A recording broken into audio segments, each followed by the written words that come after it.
In the tapestry of life, where every thread holds a story, America in Black and White emerges as a haven for the voices echoing through the heart of our communities. In this podcast, we wade through the rivers of our collective experiences, celebrating the vibrant hues of change brought forth by the whispers of hope and the roars of action. It's more than just a conversation. It's a journey into the heart of our society, illuminated by the light of those daring to dream and do. Join us, and let your voice be the melody that guides us toward a dawn where every color finds its place in the masterpiece of our shared destiny. Together, let's paint a future brimming with the positives that dwell in our minds and the actions that shape our world.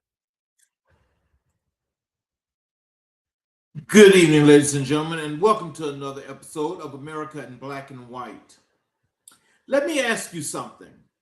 How many of you have ever walked into a room, briefcase in hand, credentials on the wall, smile locked and loaded, and not one person in that room had any idea that you were quietly fighting a war on the inside? How many of us have been told either out loud or in the unspoken language of survival that strength means silence, that being together means never falling apart?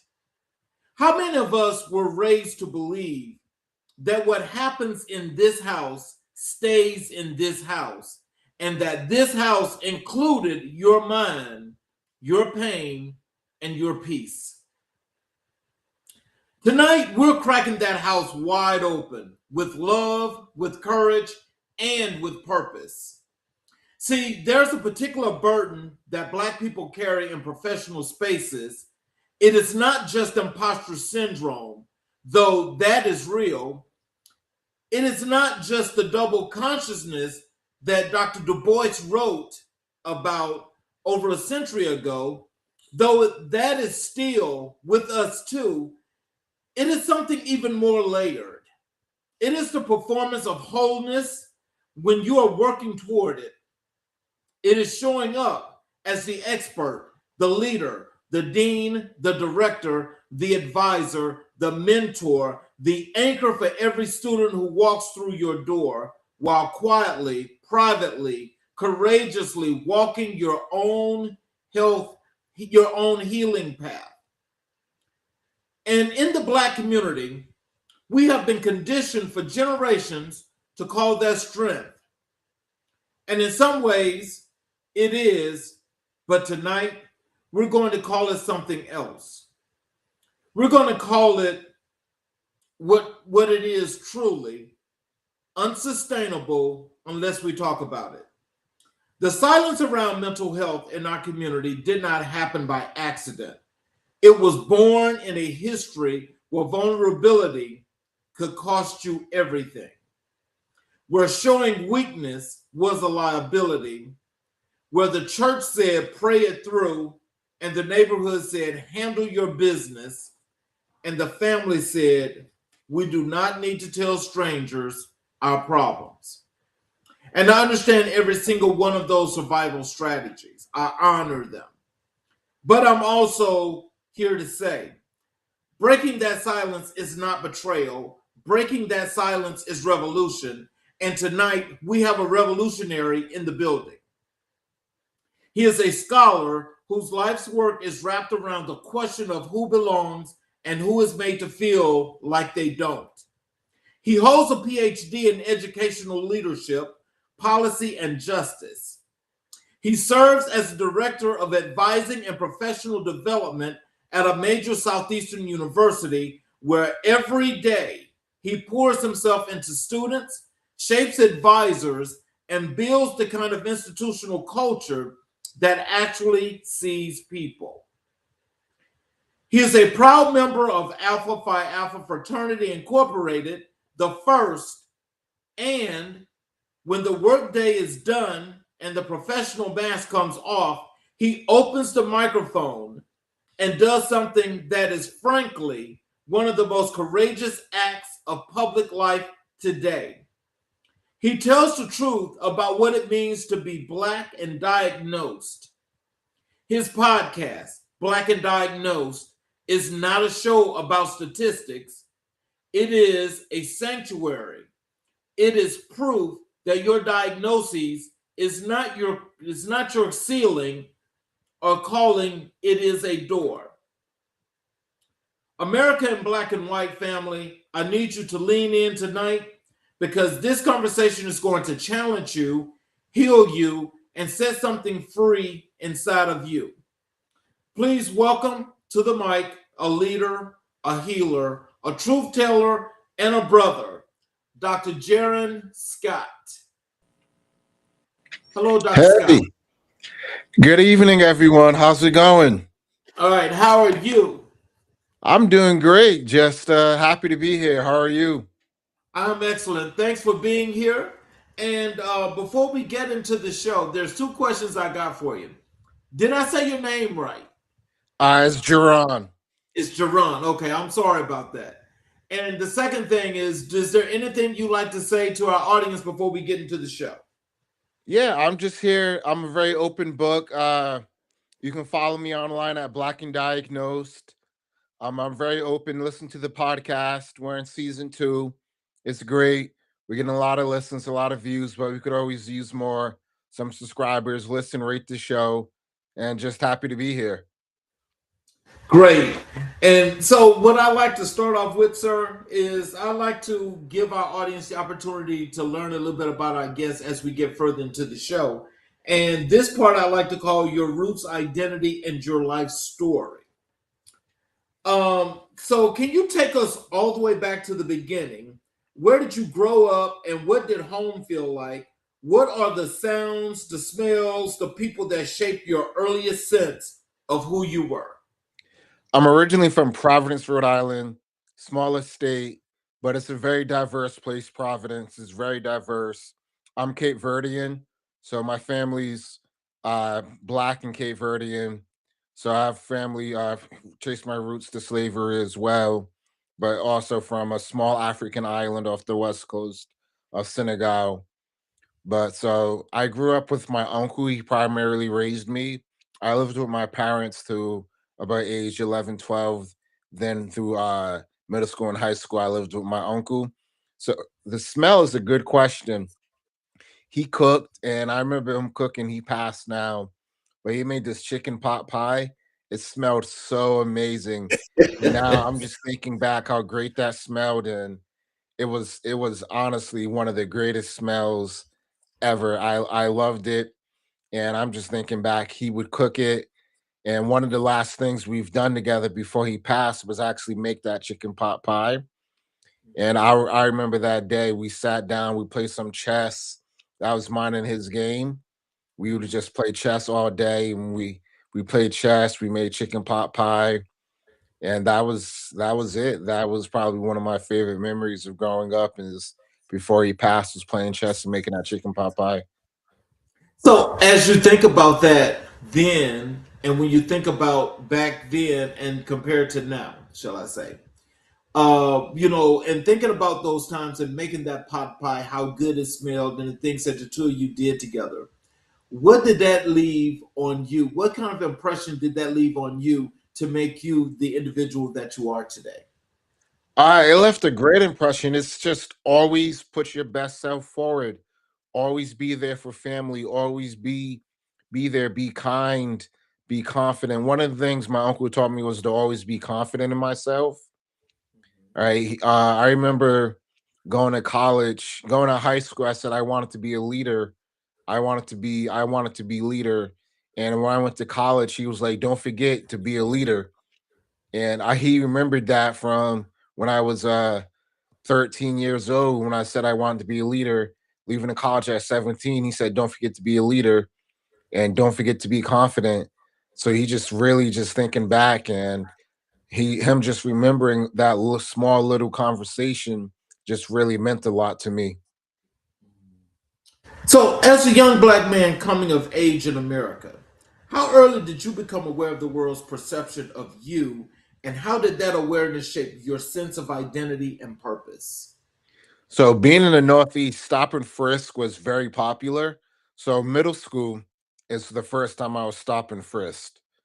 So a very young age where it's like you're a black man. I didn't live in the best neighborhood. So it was extremely early where I had my first run-in with the police. And that really it shaped my perception. There's a natural mistrust of police officers as a result.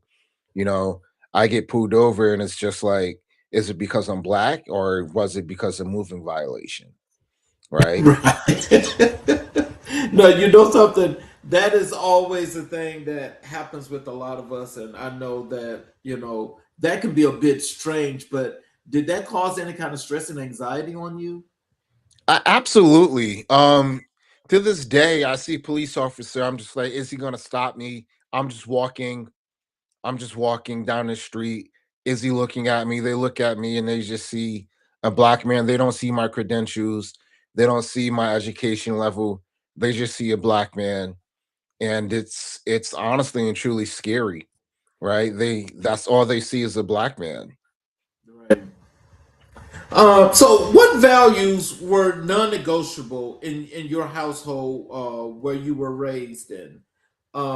Which of those values still anchor you today, and which did you have to re-examine as you grew?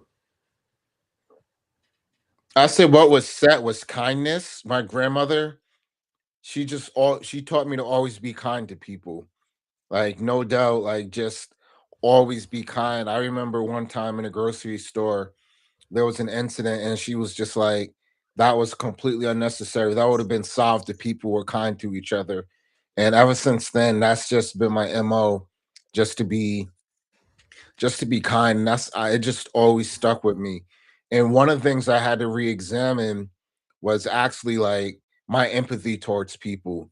Because the world would try to beat you down, right? And it makes you it takes away your empathy sometimes. And I had to really sit there and re-examine why I wasn't as empathetic as I was before, right? Growing up in the Northeast, we can be a little blunt, and moving to the South for college, I wasn't as empathetic as I could have been. So I had to really re-examine that in my 20s, like, hey, why aren't I as empathetic as I could be?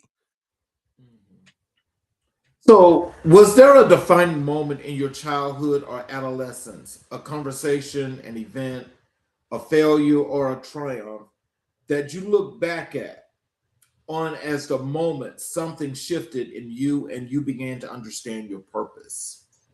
Yeah, I would say I'm an amputee. I lost the toes on my right foot. I'll say that was the defining moment of my childhood. It really changed the course of who I became. I became a little more withdrawn. I didn't hang out in the neighborhood as much. I was more focused, like internally. I withdrew to like books and everything else like that. So that was definitely like the most defining moment of my life. That completely changed the course of my life. So, did it make you more of an introvert, to where you just decided you just wanted to be alone, or did you eventually change that and come out the shell to start communicating and being around people more? Um, it, it it made me an introvert for a bit. I would say I'm definitely an extrovert, but it made me more of a self-conscious person to where I'm always constantly thinking, is something wrong with me? Is someone going to see my foot? What's going to happen? Things like that. How would you describe the version of yourself that existed before the degrees, before the title, before the platform? And what do you owe that younger version of yourself? I would describe him as this extremely confident go-getter, right? He's seen something and he went for it, right? Whether it was a career move, a a date, a anything that I wanted, I was just going to get it. Like it was in a positive way, as long as it didn't hurt myself or hurt anybody else. Like Mhm. I would work towards it, right? And that's what I would describe myself as a go getter. And what I would owe myself is what was the second part of the question? I'm sorry. Yeah, and what do you owe that younger version of yourself? I owe him the world because that really shaped who I am, right? Those lessons, those failures. I remember I had a job that I hated, but it shaped who I am. It really did shape who I am and what I knew, what I did not want in a career, in a role, right? At that time, I just accepted any job because I was happy. I was just like, well, I need a job. This is a job offer. So I'm just going to accept the job versus being patient, waiting for the right job to come along. I'm just going to accept any job. And I had to learn that I can be patient. I can pick the right place, the right job. So I owe my younger self a lot because my younger self learned some hard lessons. So, Black identity is not monolithic. It is layered, complex, regional, familial, and deeply personal. How do you hold and express your own Blackness in a world that often demands you shrink it or perform it on someone else's terms? Oh, that is a great question. I just think for me, it's discovering what Blackness means every day. I think for me, my Black identity is evolving every day. Um, I'm a strong believer in intersectionality, so my Blackness is tied to everything else, right? My disabilities, my socioeconomic status, my Blackness is so intertwined to everything else, but it's evolving every day. I'm a Black man, I'm a father, I'm a husband, and all those factor in to who I am as a Black man, my Black identity. I'm a man, I'm a son, I'm a dad, I'm all these things. And I think for me, what it means to be Black, it means to be, it means to be powerful, right? I think there's so much power in being Black, right? Looked at, we're looked down upon, but there's so much power. We are the trendsetters of the world. Blackness Black culture dominates the world. Yes. And people don't like to say that, but it's the truth. You go overseas, they're playing Black music in clubs and bars, right? They're playing. I was in Japan at a bar, they were playing Black music in Japan, right? I was in Portugal, they were playing Black music. So Blackness is powerful. We are the dominant culture, yet people put us down, but collectively we're just powerful. And that's how my Black identity, I know the power that I hold, and that's why I push for everything. I'm writing, it's about to be published now, but I wrote a book chapter on intersectionality, on identity, how to use our identity to connect with others. And through it, that's when I recognized how powerful identity is. Let's switch to talk a little bit about your academic and professional journey. Walk us through your academic journey from your undergraduate years all the way to earning your PhD in educational leadership, policy, and justice. What was that road like? It was a fun road. It was fun. I'm one of those people where I think school can be challenging, but also fun. I was a biology major in undergrad and I minored in mass communications. I was pre-med, but I didn't go to med school. My GPA wasn't bad. Med school just wasn't for me, and that's okay. I did graduate with a pretty good GPA. It's just med school wasn't for me. But I enjoyed biology. That's why I never switched my major. I graduated with a 3.3. It just wasn't for me. Um, but I enjoyed the biology classes. My favorite class was comparative vertebrate anatomy, and that's one of the hardest classes you will ever take. Mhm. right? It's you have to memorize the evolution of from an amphibian all the way to a mammal, from a shark to a mammal, from a invertebrate to a vertebrate, and it's the veins, the muscles, the bones, how they all develop. And I had a blast in that class, and it's one of the hardest classes you ever take. And in mass comm, I took all film classes. I really enjoyed it. I thought about becoming a documentary filmmaker, and then I Uh-huh. realized they don't make a lot of money. Not that I make a lot of money now, but they they don't make a lot of money either. Um, but that wasn't for me. I My master's is in counseling, college student affairs. So my master's was to work with college students. I did not like my counseling program. They they they didn't have cultural competency. Okay. I think that's when I was first hit with my first major depressive episode. And instead of coming to me and asking me, was I okay? They said, well, you're not showing up to class. So we're gonna discipline you by taking points away from your grade. And that was fully because I was a black male, right? Right. Had I been a white person, they would have been like, what's wrong? Right. And Okay.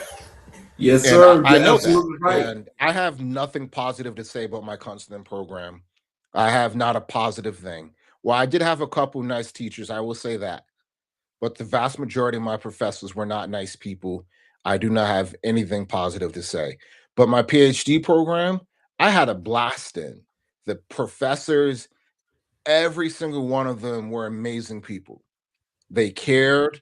That's when I was diagnosed with bipolar disorder. They said, we got you. We're going to make sure you get this, you get through this. We're gonna work with you. My PhD advisor, Dr. Wilson, was absolutely amazing. He said he wanted to explore bipolar disorder as a dissertation topic. Let's do it, right? And he was my PhD classes, they were great. I did get a 1B, and that was when I was going through my initial diagnosis phase where the medicine was working through my body. And I hated it because it was in um qualitative research, and qualitative is my jam. That was my dissertation, was qualitative, and that was my only B. The rest were A's. But I have Virginia Commonwealth University. I have nothing but positive things to say about my PhD program. Like, it was absolutely amazing. Let's go back for a second. You mentioned biology before you switched your major. Can you tell us why biology and then why the sudden switch after you So loved it so much? my undergrad degree is in biology. My master's is in counseling. Okay, okay. So, but for me, I became a biology major, one, because I love animals, right? I love reptiles. I own a snake now. I love reptiles. I have a dog. I have fish. So, like, I just have this deep love for nature. So, like, biology, it came natural for me. Like, biology, the sciences were my easiest classes in high school versus versus English, history. I had like the STEM classes, they were easy for me. They were easier for me. So I was like, I'm just going to be a STEM major. Wow. Okay. So when did higher education stop being just a path you were walking and became a field you felt called to serve? What was the turning point where it became your personal and purposeful work to do? So I was highly involved in college. I was fraternity life, homecoming director, student government association, a bunch of other clubs and organizations. So one of the fraternity advisor was like, "Hey, look into this master's program. I think you'd be a good fit for it." So I did, and I was just like, "Oh, this is great." I enjoyed it. Then it wasn't really until I got to my third career, my third job, I was like, I think this is for me. And I was a academic advisor, and I really always wanted to be an advisor. So when I got into that role, I was really helping students, guiding them through their 4 years at a university. That's when I really hit my stride, and I was like, this is really for me. Wow. Wow. Um, Doctoral programs can be isolating, especially for Black scholars. What were the moments that nearly broke you, and what or who held you together? I had this one experience with this one student, and whew, oh man, this we were doing a group project, and we got into it. And what I remember they said something to me, I'll never forget this. And she wanted to see something a certain way. And I said, I can't do it that way. We have the same exact information. It's just looks different. And she said to me, if you want to publish, you have to do it this way. At this point, I already had two research publications. So I said to her, I'm already published. And she got up and stormed away. So I sent the professor an email. I said, her behavior has been abhorrent. I've never used that word before. That Mhm. was the first time I've ever used that word in a sentence. And I was like, I cannot work with this woman. Like, and I just cannot work with this woman. And Mhm. this is like that's when I told my professor, I was just like, I'm going through this diagnosis process. So I am stressed to the max. I am going through this diagnosis process, adjusting to this medication, and pushing through this graduate program. So I am struggling internally, but I'm pushing through. Like every night I'm going home, like I'm crying because of the medication. I just want the medication to work. Then I have this colleague of mine who just doesn't get it because she thinks she knows everything. Oh wow. Mhm. And her thing was she wanted to work with minority students. I don't believe everybody should work with black people. That's one thing I strongly believe. Not everybody's equipped to work with black people. Even if you think you want to, you really need to reevaluate yourself and really be culturally competent. Can I just ask you because, I agree with that assessment because I think when there are, let me just put it this way, when there are other cultures that think that they can work, they can teach, they can just work with black students, they find it to be difficult. And the reason why it's difficult is because they're not up to snuff, but also they're not able and willing to adjust for what it takes. In situations like that, what made you come to that conclusion that everyone should not be working with black Um, students? it really stemmed from my master's program. I had a student in a group counseling class say to me, "I'm intimidated by you." What? For real? And I'm in my I'm not the biggest guy, right? Right. I I gained a little weight now, some happiness weight from my marriage, but I've never been the biggest guy. Right. Um and she said that because again, I was a black male. Even like the professor had to come apologize. And all the students were like, "What? Why are you intimidated by him?" But this student wanted to work with black children, Oh. right? So it's Mm. just like you're intimidated by someone who's in the same class as you, right? We're getting the same level of education, and you're intimidated by me. So it just goes. So I sense the same thing, that intimidation, because they hate confident black people. Right. So when they see students who are confident in their abilities, it scares them, right? When they see students who know who they are, students who say to professors and teachers like, I know who I am. Like, you're here to teach me, and they have the savior complex. And when students are like aren't like, thank you for coming in and saving me, they have a problem with that.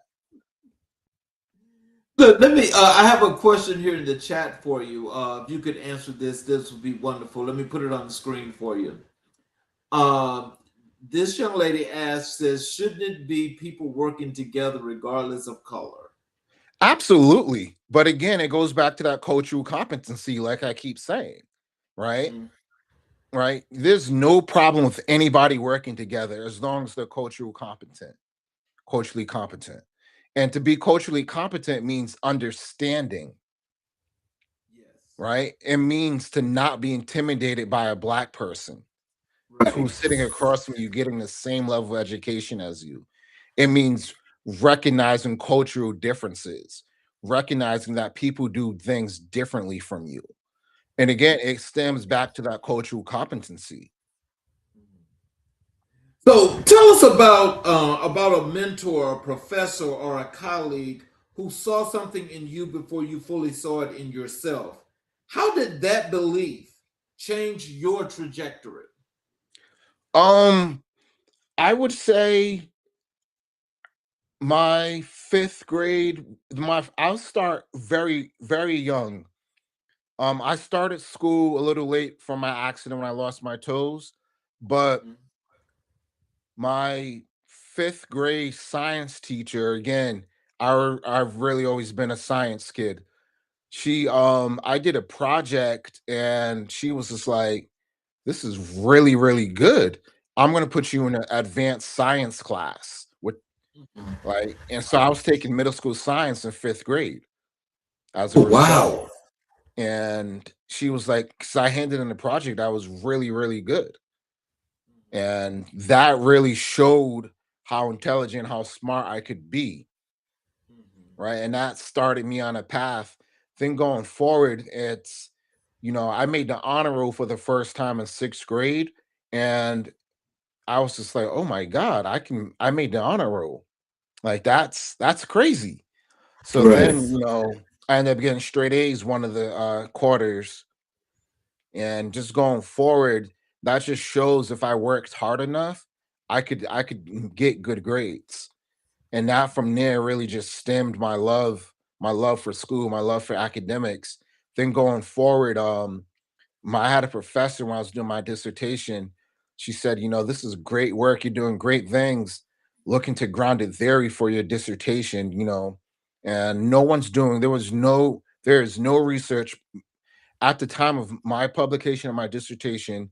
There was zero research on black men with bipolar disorder. Wow. So Oh, that is something. So she was like looking to grounded theory. So I ended up creating a theory of disability acceptance, which extended beyond Black men with bipolar disorder and extended to the whole disability community. Mm. So of that set down a path of just amazingness. So throughout my life, I've had these professors and these teachers just pour into me. Mhm. So, as we think about that, and you did your dissertation, in the subject matter that you did it in, when you mentioned about the bipolar disorder and so forth, can you tell us what steered you towards that direction? Because what I think is so great about that is that, one, it deals with human behavior. Two, it deals with how the mind works, and you think about chemical imbalances, people daily lives, you think about environment, you think about just what is happening at the moment for people, especially black men. What led you to this part of your dissertation, and why was that so important to you? Um, I looked at it because I was struggling. I was struggling to make sense of my diagnosis. Mm-hmm. Then I wanted to see from a scientific standpoint what literature was out there to help me make sense of my diagnosis. And there Mm-hmm. was none. And I was just like, how can I make sense of this from an educational standpoint? Right?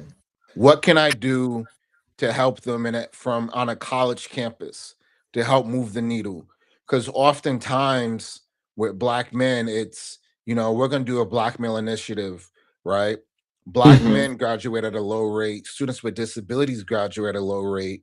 So when you put that together, it's an extremely low graduation rate and low retention rate.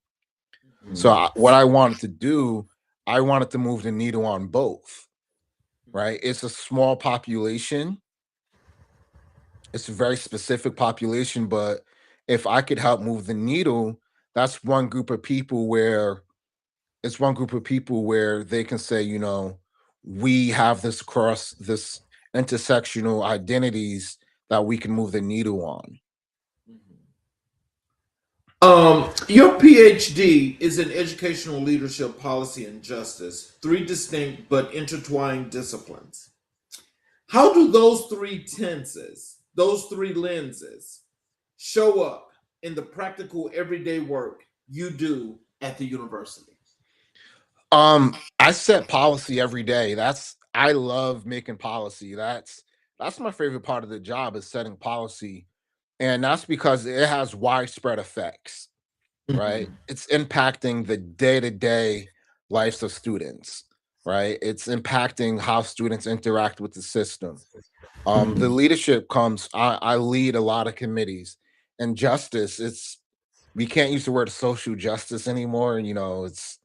It's one of those banned words, but it's one of those things where it's just that equity piece where we're creating equity for these students where we're just saying to them, we're saying to the professors, to the staff, we want people to have an experience where when they graduate, they'll say, this school gave me an experience like no other. I'm going to tell other people to come to this school. For example, with my PhD program, I had someone on my podcast who went to the same institution, but they went for undergrad. And we both were just like, you know, if we had kids, we're gonna say, "Hey, you should go to this school because we both had such a great experience." Like my son wants to play football, and VCU doesn't have a football team, unfortunately. So I wouldn't really recommend that. But if he's just like, I just want to go to school for something specific, I'm like, yeah, go to VCU. You know, but it's it's just one of those things where we want to create an equitable experience so when they graduate they're looking back and say, you know what, my experience there was so great that I'm going to recommend that school to someone else. I have another question for you here in the chat. Let me put it on the screen. This it says, question: can a policy be broken to meet the needs of the people in the university? Ooh, that is a great question.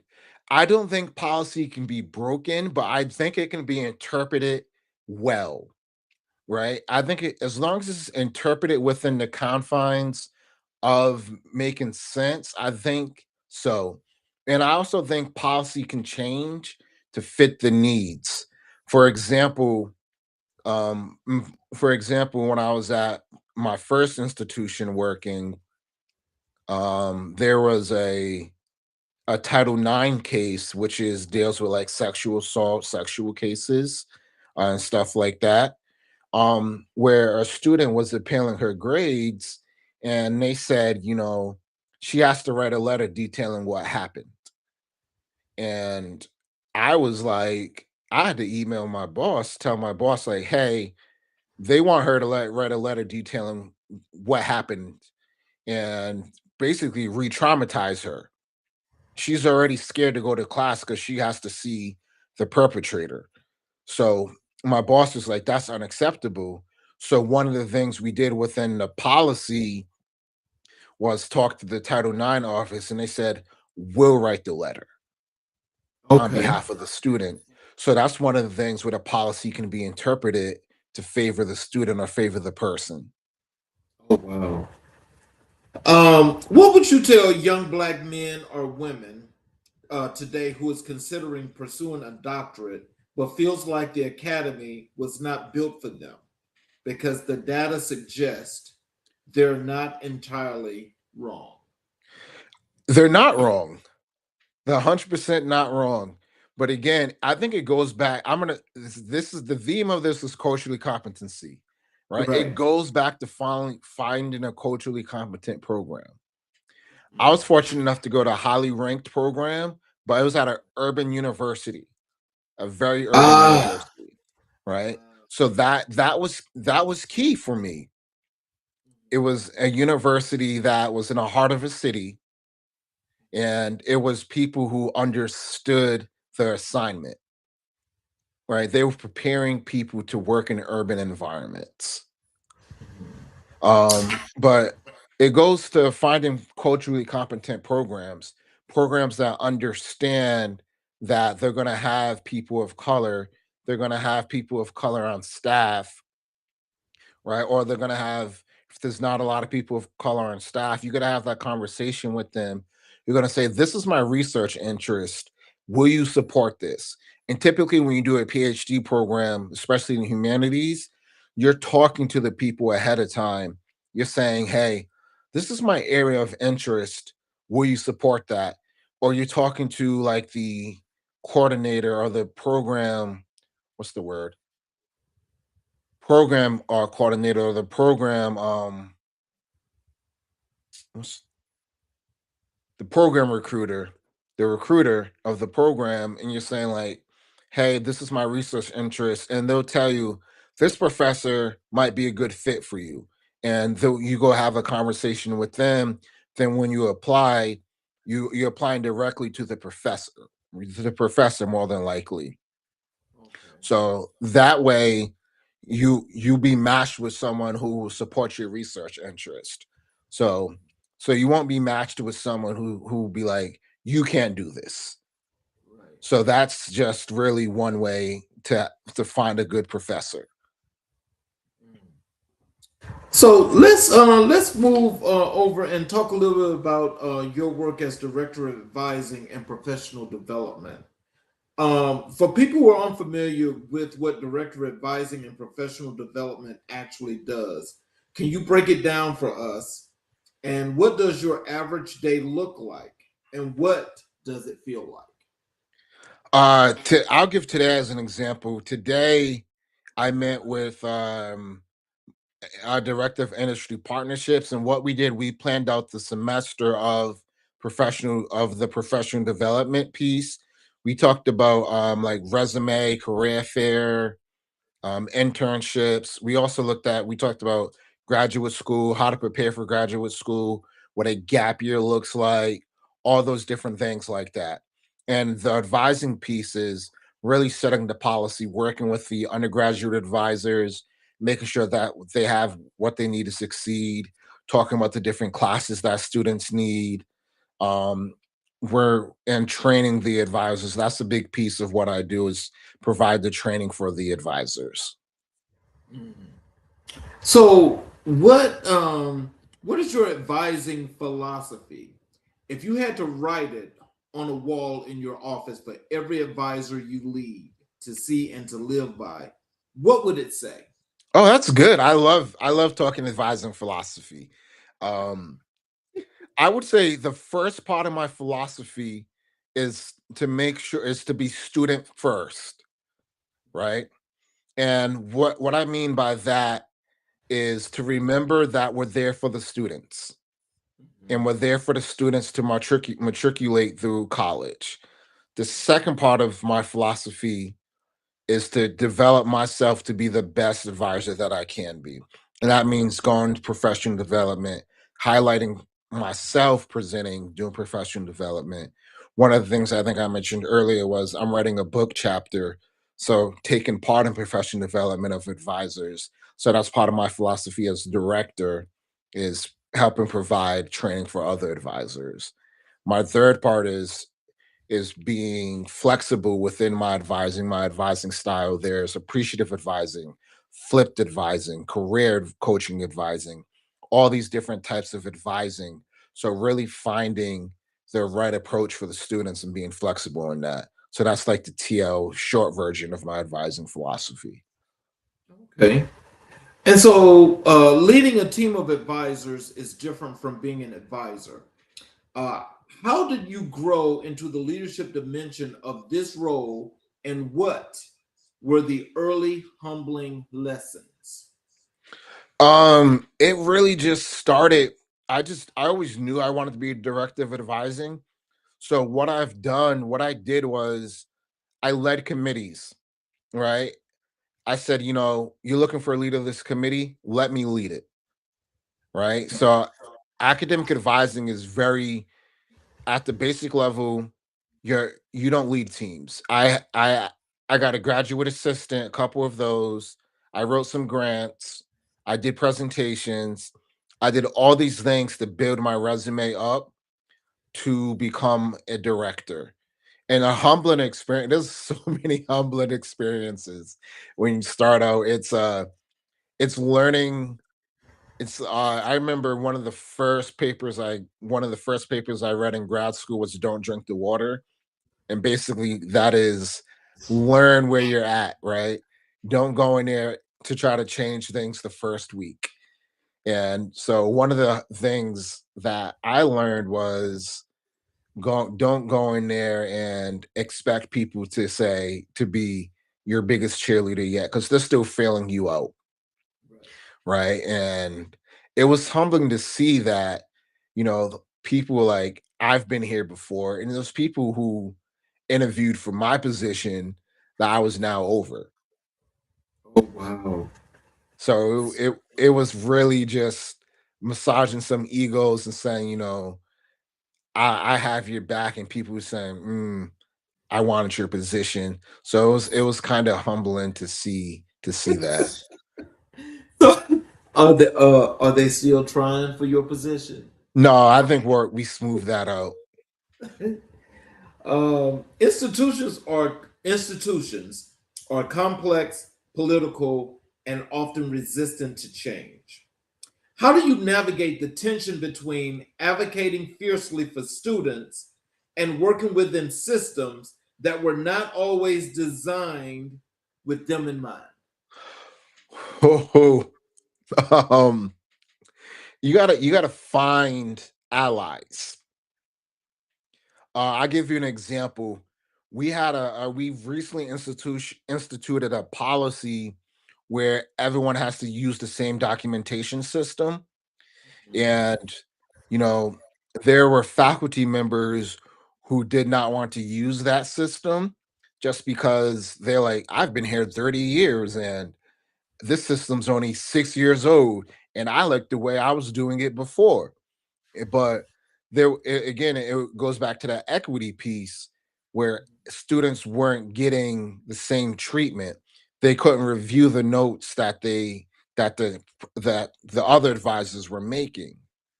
Mhm. So what we did is we found faculty allies. Then we went to their parents, which were the deans.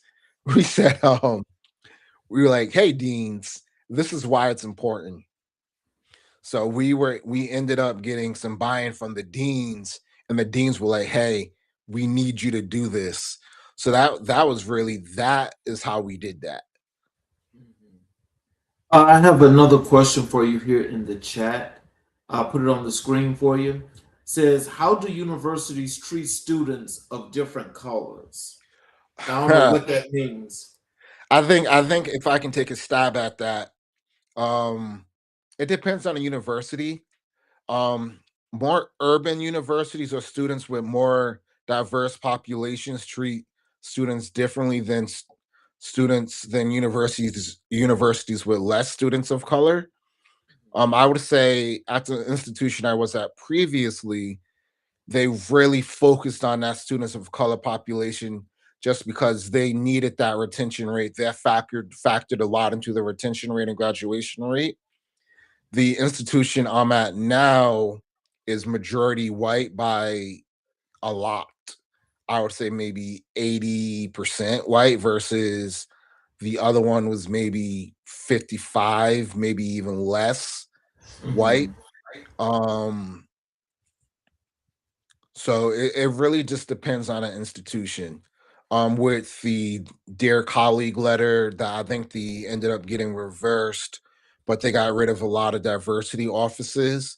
So it really went to departments to really diversify and put on those programs.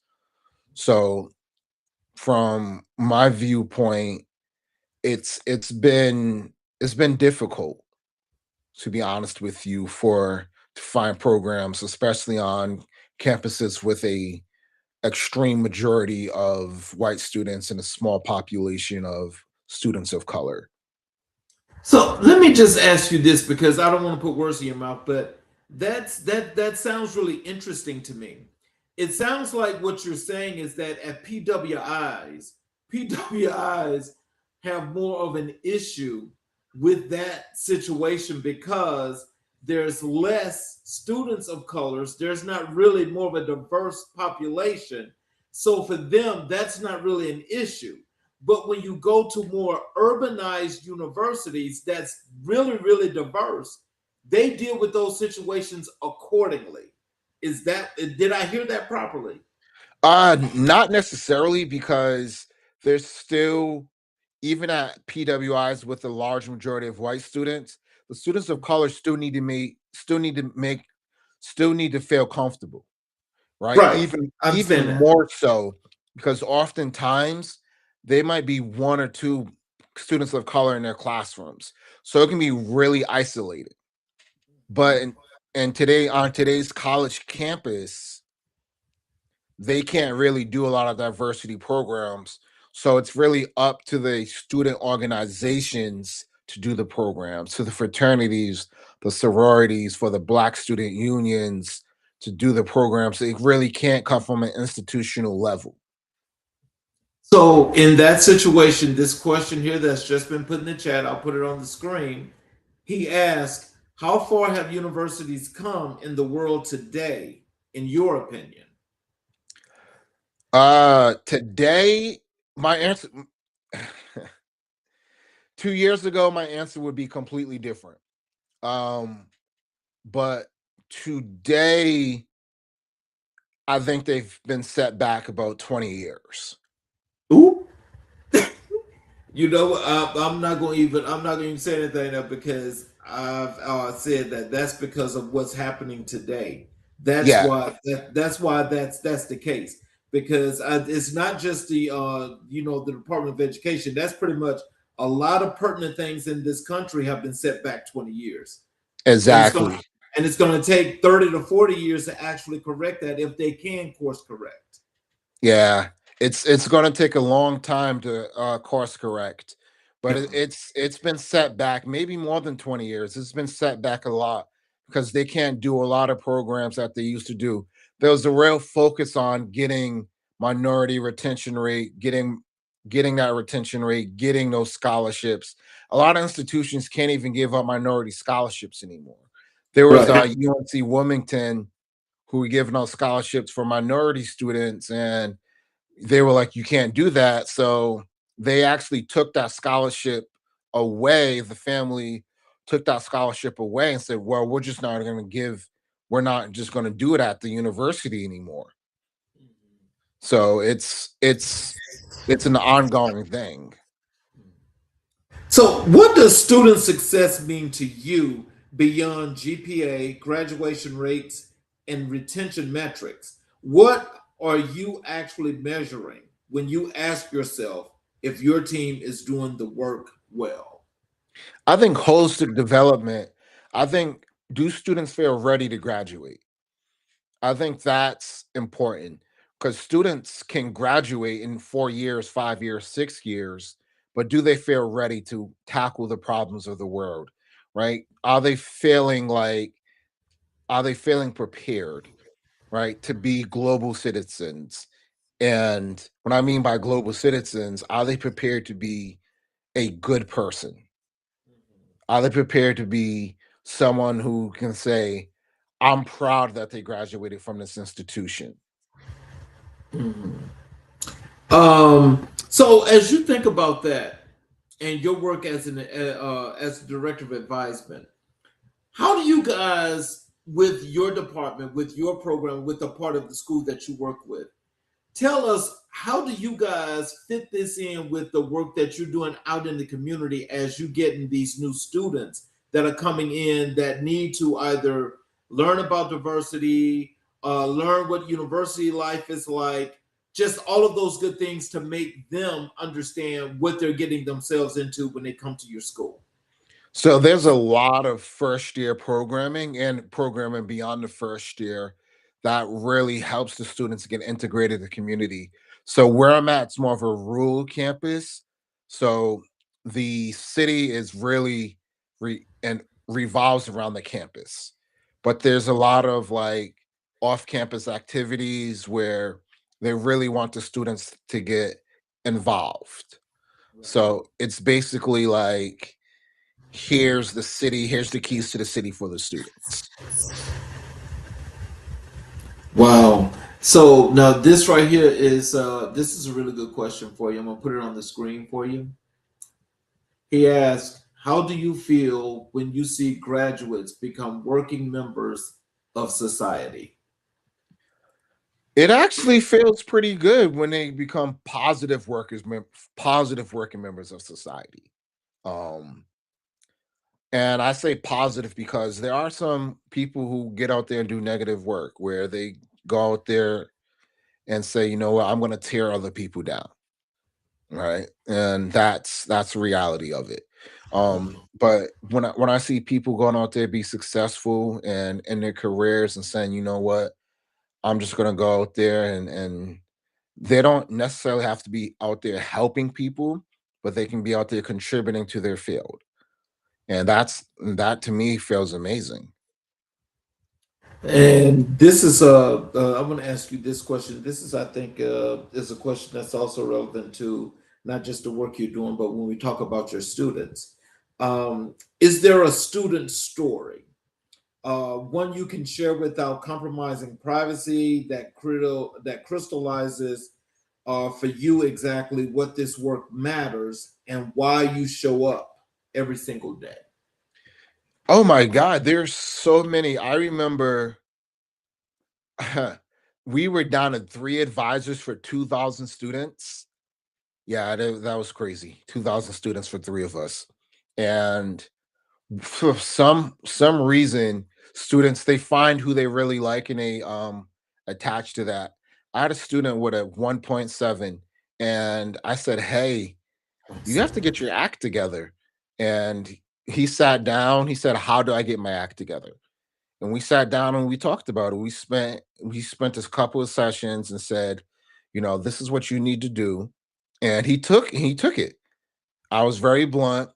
He said, I just need you to be honest with me. What do I need to do to succeed? He said, my goal is med school. He ended up graduating with a 3.4. Oh, wow. He had to retake a couple of classes, but he ended up graduating with a 3.4. And to me, that just shows the level of commitment that students have and a belief. Once you show that belief in students, they really need someone in their corner just to say, you know what, thank you for believing in me. And to me, he did all the work. I just said, this is how you got to get it done, right? This is the tutoring where you need to go to. This is how you talk to the professors. This is where you need to sit in class. Here's some study habits. This is the stuff you need to do. But that I think back on that and that feels special. And this, I was a biology advisor, so a lot of my students went on to med school. So like that really helped. I won some awards and some students wrote letters of recommendations for my awards. But it's a lot of success stories, but that one really sticks out to me in the work that I've done. I have two questions here for you before I move on. I'll read them both and let you respond to both of these. This is the first one. He wants to know, are you a university professor? The second question is, do you feel staffing has become harder in universities today? I have taught a few classes. I am not a professor.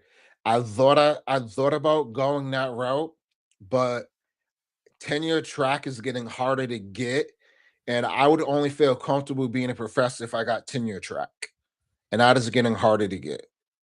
And the second question is staffing getting harder at universities. I would say yes and no. Um, I would say it's getting harder because just the job market is getting tighter. And no, because depending on the position, universities might be hiring like advising. Universities, it's advising has a high turnover rate because people get burned out quick. Because you are meeting with 300, some majors like biology, I was meeting with 300, 400 students a semester, Oh, wow.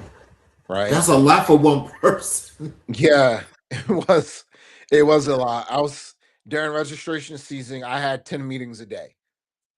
Mm. So it it was a lot. But So let's transition over to student belonging and equity in higher education. You have built your scholarly and professional life around the concept of student belonging. Define that for us in your own language, and what does it actually mean for a student to truly belong on a college campus? I think for me, student belonging is, I think going back to earlier, student belonging is by the time they graduate, they can look back on on their career and say, you know what, I am satisfied with I am satisfied with the university. I feel like the time I spent here was worth it, right? College is expensive, right? And they want I want to know, regardless of price, that they feel it was worth it. So, what are the most persistent and pernicious equity gaps you see in advising and student support services today? And what is the higher education community doing wrong in addressing them? Ooh, I would say the biggest gaps, hmm, the biggest gaps would be, I think, the assumption that some students don't need help, right? There's this murky middle between that 2.7 to 3.3, 2.7 GPA to 3.3 GPA, where they're not bad students, right? And I think typically we focus on the high achieving students, especially in STEM. I'm director of advising for this College of Science. Uh-huh. So I work mostly with I work with STEM students. Um, so that's that 2.7 to 3.3, where that 2.7 they don't really qualify for grad school, and at 3.3 don't really qualify for professional school. But Mhm. that's typically their goal, is professional school or graduate school. So that's really the biggest gap, is advising those students there. And what we're doing wrong is we're not doing enough program to help them find either jobs or helping them find ways to be competitive for grad school. Oftentimes, they have that 3.2 where they can get into grad school, but they don't have that research. They don't know how to get a letter of recommendation. They don't know how to network. That 2.7, they haven't done an internship. They haven't done an externship. They haven't worked in a lab. They're just not sure. These students aren't sure what their next steps are. And so, but when you talk about the school itself, is that something that that the school should have as a part of the curriculum, or part of what the curricula should be, is to ensure that these students are ready for said situations when they jump to them? Because I think that that's part of that learning process, or is that not? I think the school should be ready for that. Um, but I do think I do think these are the students who don't show up sometimes, and they're Okay. hard, right? Because there is such a focus on those students who are on probation or warning, and Mhm. the students that are high achieving are the ones that show up as well. So these are the students who just get lost in the shuffle. First generation college students, students of color, students navigating poverty. How does your team approach serving these populations differently, and why does a one size fit all model fail them? I think so. We have different like mentoring programs for these students, especially for our first gen students. We have we really focus on those students. Us we can't necessarily focus on poverty students just because again that dear colleague letter messes up a lot of different things. Um, but that first gen is something really hone in on, just so we can say like, hey, here's this language that you don't understand. This is what the registrar is. This is what registration means. This is how you work financial aid. Here is what peer assistant learning is. All this language that you may not know when you get to college. Here are all these mentoring programs specifically for first gen students. So, what does a truly transformative learning environment look like in practice? Not on a strategic plan document, in the lived experience of a student walking through your institution's doors. I would say a transformative learning experience. Again, it's something that students walk away with knowing that their best interest was in mind, right? And their best interest, everybody has different interest, right? But there needs to be something for them. There needs to be something that allows them to explore their identities, explore who they are, explore what they want to do after they graduate. And I think at the institution I work at is big enough where they can do that. So, how do you hold institutions accountable for equity commitments that often look good on paper but stall in implementation? What does real accountability look like from where you sit? Ooh, that's a good question. Whew. I think first of all, I think a lot of institutions, depending on the institution type, they don't want to be held accountable. They want to say that they're doing it. One of the things, um, phrases I use is brochure diversity, Okay. where they send out the brochures and you'll have that diversity where they're just like, yeah, this is equity. You're gonna come here and you're gonna see people of different colors and they're gonna speak different languages. Then you get here and you're just like, this looks nothing like the brochure.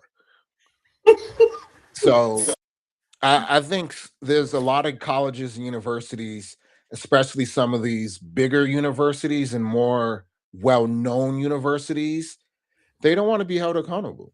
They want to say they're doing the work, but the second that dear colleague letter dropped, they were like, we're dropping these offices. We're dropping our diversity offices. And that was the end of it. Wow.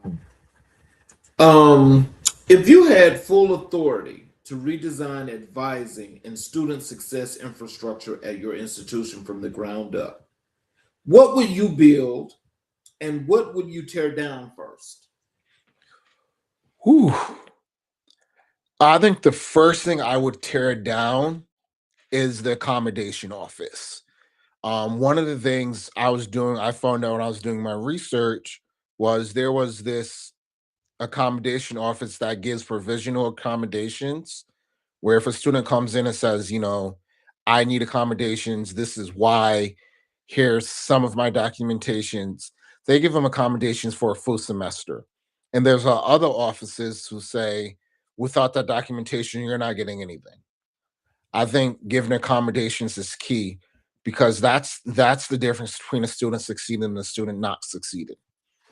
Then from there, I would redesign first year programs to be more intersectional. I think oftentimes we focus on one identity. I'll give you the example, right? In undergrad, there was a black male initiative where they put if you were a black male, they put you in there, right? There was different first ones, but if you identified as a black male and you wanted to be in that black male initiative, no matter what your other intersectional identity was, they put you in there, which is great in concept, but it didn't account for those other intersectional identities. They might be struggling because they might be used to a rural campus, or they might be struggling because they have a disability, right? They may not be struggling because of the black identity. So really looking at those intersectional identities. So those are like the major two I would do. So with that, I mean, would that be with your reasoning for that? Would that be to help with the diversification of the school itself in general, or is that something that's to just help some people with their intersectionalities of navigating the school system itself? I think it'll help the school in general. I think when you help the most vulnerable, it helps everybody, right? I think because it sets a minimum standard. So if you know that the people with disabilities need accommodations, it's going to help set a standard of care. If you know people need to explore the other intersectional identities, you're going to create programming for people to explore the intersectional identities. And that's just going to trickle down to everybody. Let's transition over to mental health vulnerability and the Black experience. Let's go to the most personal territory of tonight's conversation. When did mental health become something you could no longer manage in silence? And what was it like to acknowledge that to yourself, let alone to the world? I would say about 2021, 20, yeah, I think I got diagnosed 5 years ago. So 2021, I was just going through a terrible time. And one of my friends was like, "Hey, this isn't normal." Like, I was in therapy for like 2 years at that point, and she was just like, "Hey, I know you're in therapy, but you may need that extra help. So I'm gonna give you this extra push for you to seek maybe a psychiatrist." Um, so I did. I've always been one open to help. So I got help quietly. Then about a year later, I was just like, I need to be open with my diagnosis. I need to share with the world because there might be someone who's struggling with something, struggling with who they are. And I have the power and people listen to me. So I was open. Then I got a lot of messages saying, like, hey, I'm struggling with something. And that really just opened the conversation up for a lot of different people.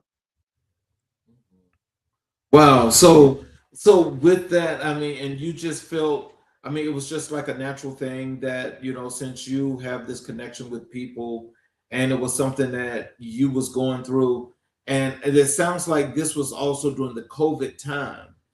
So with that being said, I mean, like, what was the thing that wanted you to be so open about that? Because I think that's a really wonderful thing, but what was the thing that came to you that said it's time for you to be open about this? Um, I'm not exactly sure, to be honest, but if I can take a guess, I I would just say I was talking to family members and friends privately, and I was unsure how they would react, but they reacted with all love. They were like, "We still love you. We're here for you." Then I was just like, at this point, I don't care what the world thinks. But I think for me, it was just important. It was important to get it out there because at this point, I think my research started to become focused on bipolar disorder, So people were going to find out at some point, and I wanted to get ahead of it. So I think that might have been what it was. So describe the professional mask, the one so many of us wear. What did yours look like, and how long did you wear it before it started to cost you more than it was worth? Whew, I would say I always tell people professionally can't no one see me. I wrote book chapters. I'm nationally known. I'm a national speaker. I'm nationally known in my organization, right? I've director of advising. I served on national boards. I've done all these things professionally, but I think it was to hide the pain, right? And it got to a certain point where I was just like, I'm struggling internally. And I just reached a tipping point where I was just like, I don't want to leave my room. Like I literally can't do it anymore, right? I can't. I couldn't do it anymore.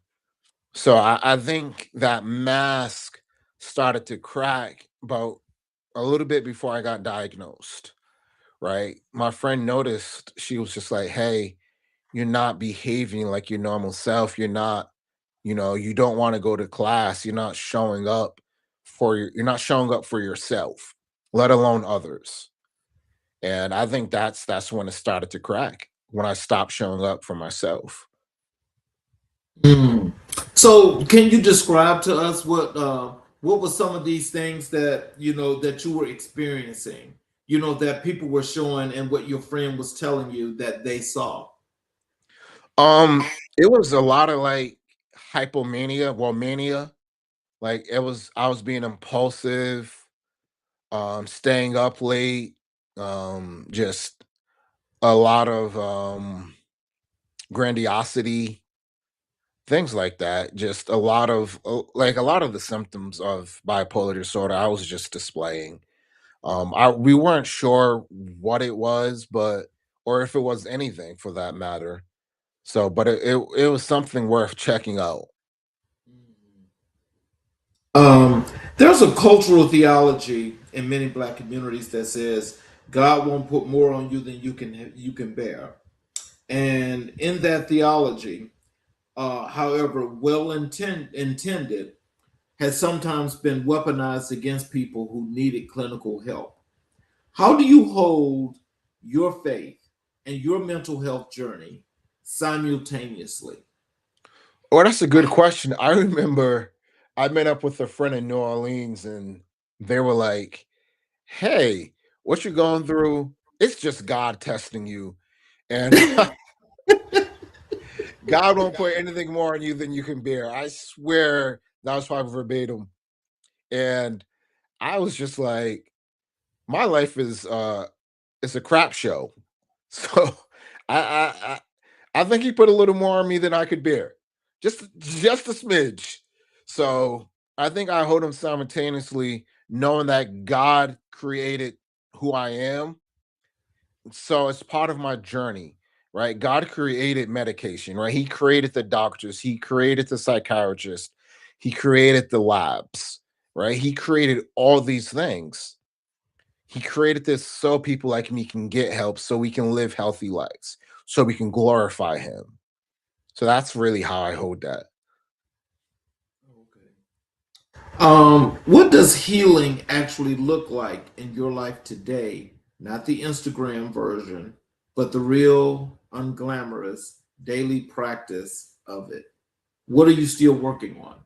I think first it starts with my medication. Taking that is the very first thing I do when I wake up. I take my medication.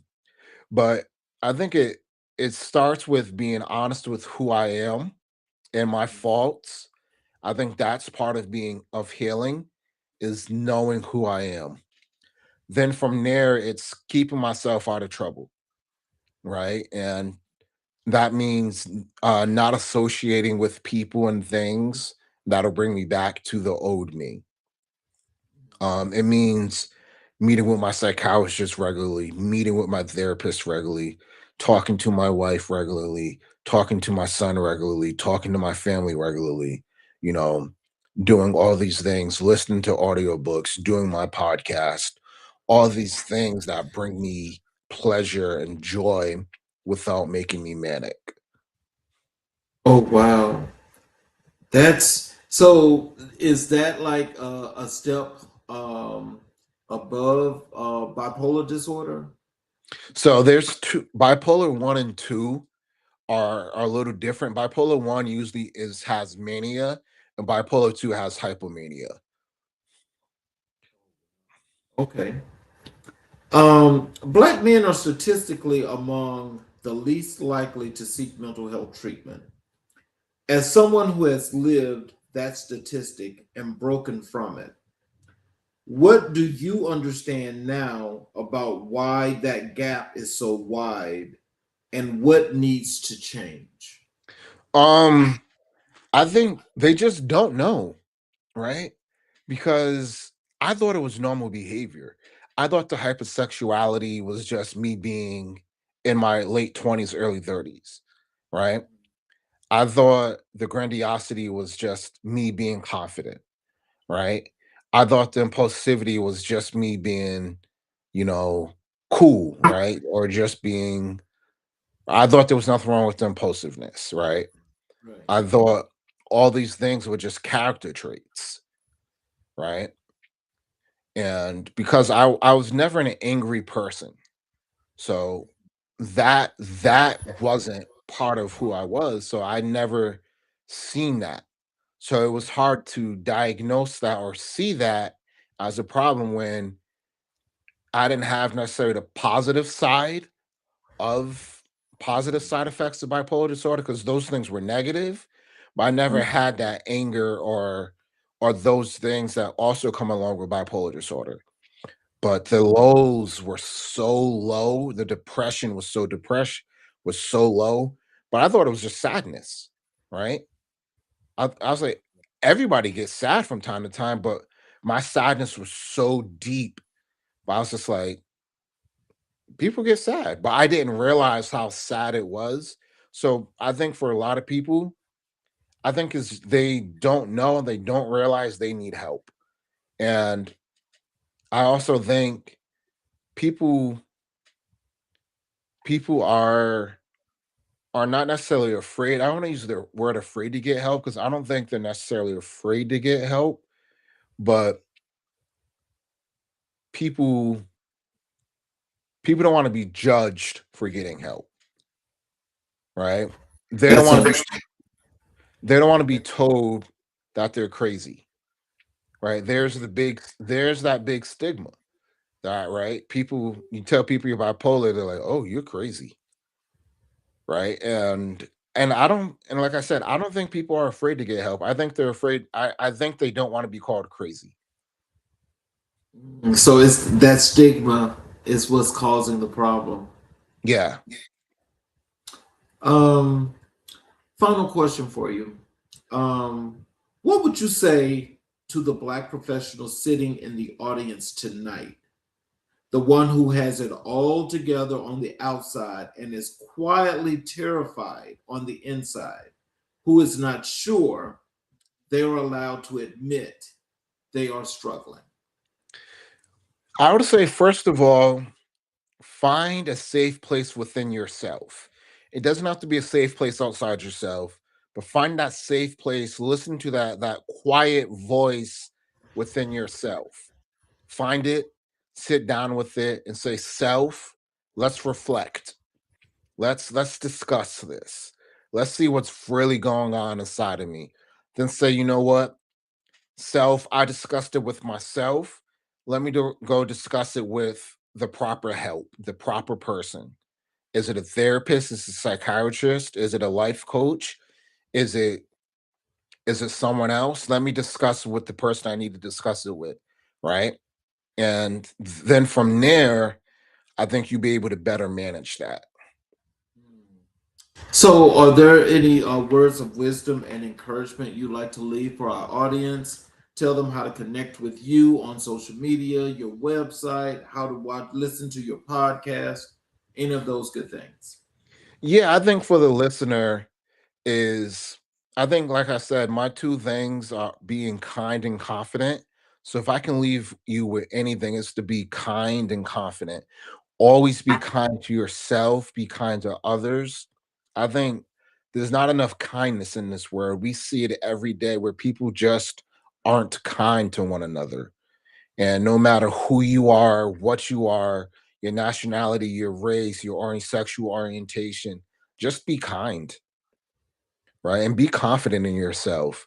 I think people, people spend the first 20, 25 years being told not to be confident. Then they have all these confident programs, these confident workshops in your late 20s, like, come be confident, rah, rah, rah.